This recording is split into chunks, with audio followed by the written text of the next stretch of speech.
1990년대 초반 빛과 소금, 최백호, 김태욱 등의 언더그라운드 음악을 제작하던 DR뮤직의 윤등용 대표는 96년 당시 전세계적으로 걸파워 신드롬을 이끌어냈던 영국 걸그룹 스파이스 걸스의 영감을 받아 국내에서도 노래도 잘하고 춤도 잘 추는 여성그룹을 만들기로 결심했습니다. 90년대 중반까지만 해도 국내 가요계는 걸그룹이 아예 전무하던 시절이었는데요. 국내 시장 특성상 괜찮은 여성그룹만 만들면 새로운 시장을 개척할 수 있겠다 싶었던 윤등용 대표는 한국판 스파이스 걸스에 걸맞는 라인업을 만들기 위해 캐스팅을 시작합니다.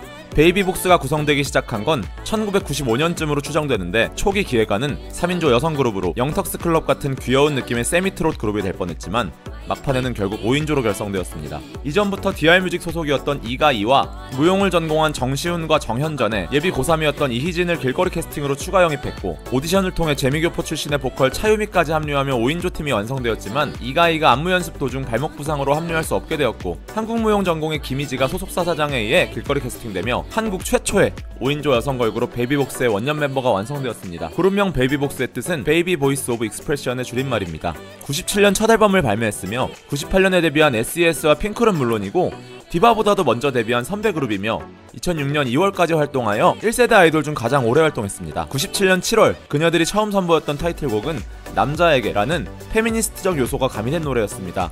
하지만 이 곡은 가사가 너무 직설적이라는 이유로 심의에 걸려 방송금지 처분을 받았고 불가피하게 타이틀곡을 머리하는 날로 변경해 활동하게 됩니다. 걸그룹 자체가 드물던 시절 소속사까지 힘이 없는 데다 난해한 스타일링을 선보였던 베이비복스는 크게 인기를 끌지 못했고 활동을 시작한 지 3개월 무렵 메인 보컬 차유미가 어느 날 통보도 없이 미국으로 다시 돌아가는 사태가 발생하여 길거리 캐스팅을 통해 1학년 고등학생 감미연으로 대체했지만 역시 별 반응은 없었습니다. 1집의 실패로 팀의 주축이었던 정시훈과 정현전이 탈퇴를 하게 되었고 이 자리는 당시 백댄서를 준비하던 심은진과 회사의 연습생 이가이가 메꾸게 되었습니다. 2집 앨범을 준비하던 도중 가요계는 SES와 핑클이 센세이션을 일으키며 베이비복스가 개척하지 못했던 걸그룹 시장이 열리게 됩니다. 베이비복스는 자연스럽게 1집 컨셉을 버리고 청순 깜찍 요정 컨셉으로 2집을 발매하게 되었는데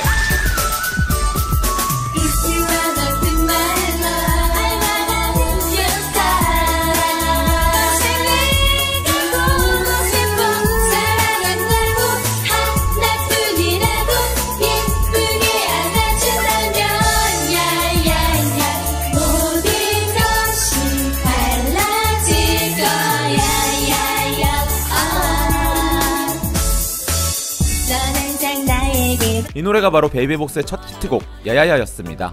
야야야는 발매 2-3주 만에 각종 차트 10위 안에 들며 놀라운 속도로 상승세를 보였고 SBS 인기가요에서 최고 3위까지 랭크되며 인기몰이에 성공했습니다.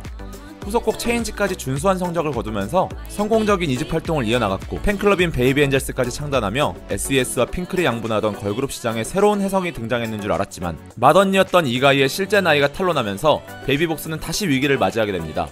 활동 초반에 선글라스를 끼고 활동하던 이가이가 안경을 벗고 슬금슬금 얼굴을 공개하자 팬들은 의문을 갖기 시작했고 본래 68년생이었지만 무려 10살이나 나이를 속였다는 사실을 고백하며 이가이는 베이비복스를 탈퇴하고 더 이상 연예계에서 볼 수 없게 됩니다. 위기는 곧 기회라고 했던가요? 이가이의 자리를 메꾸기 위해 진행된 오디션에서 중학교 3학년 학생이 발탁되었는데 바로 윤은혜입니다. 현재의 완전체 멤버를 구축한 베이비복스는 평균 168cm의 서구적인 늘씬한 몸매를 무기로 3집에서 걸그룹 최초로 섹시 컨셉을 시도하게 되었는데요.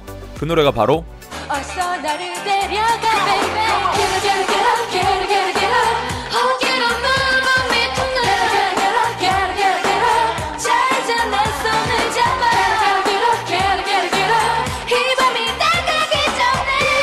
겟업입니다. 전설의 작곡가 김영석과 박진영이 참여한 겟업은 뜨거운 반응을 얻게 되었고 뮤직뱅크에서 MVP를 수상하는 영예를 안겼습니다. 이는 2000년대 걸그룹이 요정 컨셉에서 섹시 컨셉으로 노선을 바꾸는 대표적인 모델이 되었습니다. 겟업 이후 발표한 후속곡은 더 강렬한 이미지로 사랑을 받았는데요.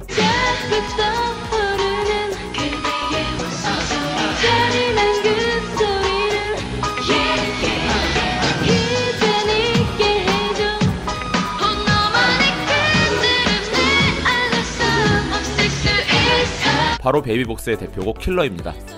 감미연이 문희준과 열애설로 살해 협박을 받는 등 사건도 있었지만 3집 앨범은 중국 무대에서도 한류 열풍을 일으키는 등 베이비복스를 대형 가수의 반열에 오르게 해주었습니다. Why?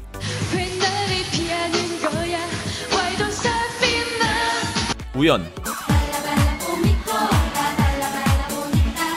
나 어떻게든 다섯 빛깔의 유혹 그녀들만의 신비로운 세계로 초대합니다. 나 베이비복스. 나 어떡해. 국내에서뿐만 아니라 중국과 태국 등 해외에서도 인기를 끌며 한류 열풍을 주도한 베이비복스는 7집 앨범 타이틀곡에 미국 힙합의 전설 투팍의 미공개곡을 합법적으로 돈 주고 사서 샘플링했는데요. 많은 안티들과 힙합 팬들이 투팍을 상업적으로 이용한다는 말도 안 되는 이유로 베이비복스를 공격하기 시작했고, 심지어 DJ DOC 이하늘은 미아리복스라고 비하하며 성희롱적인 발언과 함께 인터뷰하기도 했습니다. 무차별적으로 비난을 받아 지친 데다 2004년을 마지막으로 심은진과 윤은혜가 소속사를 옮기며 더 이상 5명의 무대를 볼 수 없게 되었고, 사실상 해체 수순을 밟게 됩니다. 윤은혜는 베이비복스 활동 중단 이후 SBS 엑스맨에서 소녀장사 캐릭터와 김종국과 러브라인으로 예능 프로에 활발하게 출연하였고, 드라마 궁, 포도박 그 사나이, 커피 프린스 1호점 등의 작품에서 연기자로 큰 성공을 거두었습니다. 2015년 중국 패션 서바이벌에 출연하여 디자인한 의상이 표절 시비에 휘말리며 한동안 활동을 중단한 적이 있으며, 2012년 예능 놀면 뭐하니의 프로젝트 그룹 WSG 워너비의 멤버로 활동하여 큰 사랑을 받았습니다. 윤은혜는 아직 미혼이며 84년생으로 현재 만 38세입니다.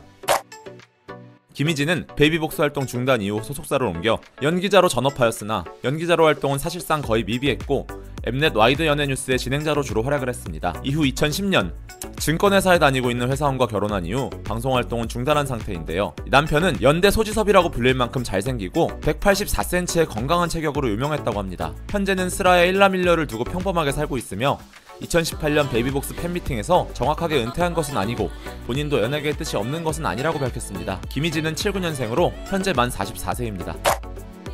감미연은 솔로 가수로 전향하여 여러 장의 앨범을 발매했으며 대표곡으로는 파파라치가 있습니다.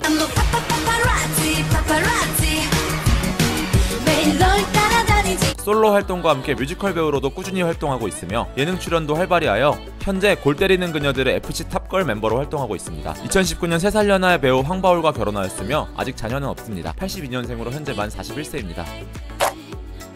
이희진은 베이비복스 활동 중단 이후 2-3년간 활동이 없었지만 연극 무대로 컴백해 연기자의 길을 걷기 시작했고, 이후 뮤지컬을 거쳐 드라마 주조연급 배우로 열심히 활동하고 있습니다. 대표작인 JTBC 드라마 품이 있는 그녀와 SBS 드라마 황후의 품격에서 열연을 펼쳐 배우로서의 이미지를 공고히 했습니다. 현재 미혼이며 79년생으로 만 44세입니다. 심은진은 베이비복스 활동 이후 솔로 앨범을 발표하기도 했으며 연기자로 전향하여 거의 매년 꾸준히 드라마에 조연으로 출연하고 있습니다. 최근 출연작으로는 MBC 드라마 나쁜 사랑과 KBS 드라마 이미테이션이 있으며, 같은 작품에 출연했던 5살 연하의 배우 전승빈과 2021년 결혼 소식을 알렸습니다. 심은진의 남편 전승빈은 전 부인과 이혼한 지 9개월 만에 결혼 소식이라 교제 기간이 겹친다는 의심을 받았으나 이전부터 별거 상태였다고 해명했습니다. 심은진은 81년생으로 현재 만 42세입니다. 베이비복스는 2018년 데뷔 20주년을 맞아 팬미팅을 개최하기도 했으며 함께 예능에도 출연하고 서로의 결혼식에 모여 축가도 불러주는 등 변함없는 우정을 과시하고 있습니다. 현재는 5명이 모두 소속사가 달라 재결합은 힘들지만 언젠간 함께할 날이 오길 기대합니다. 볼거 이슈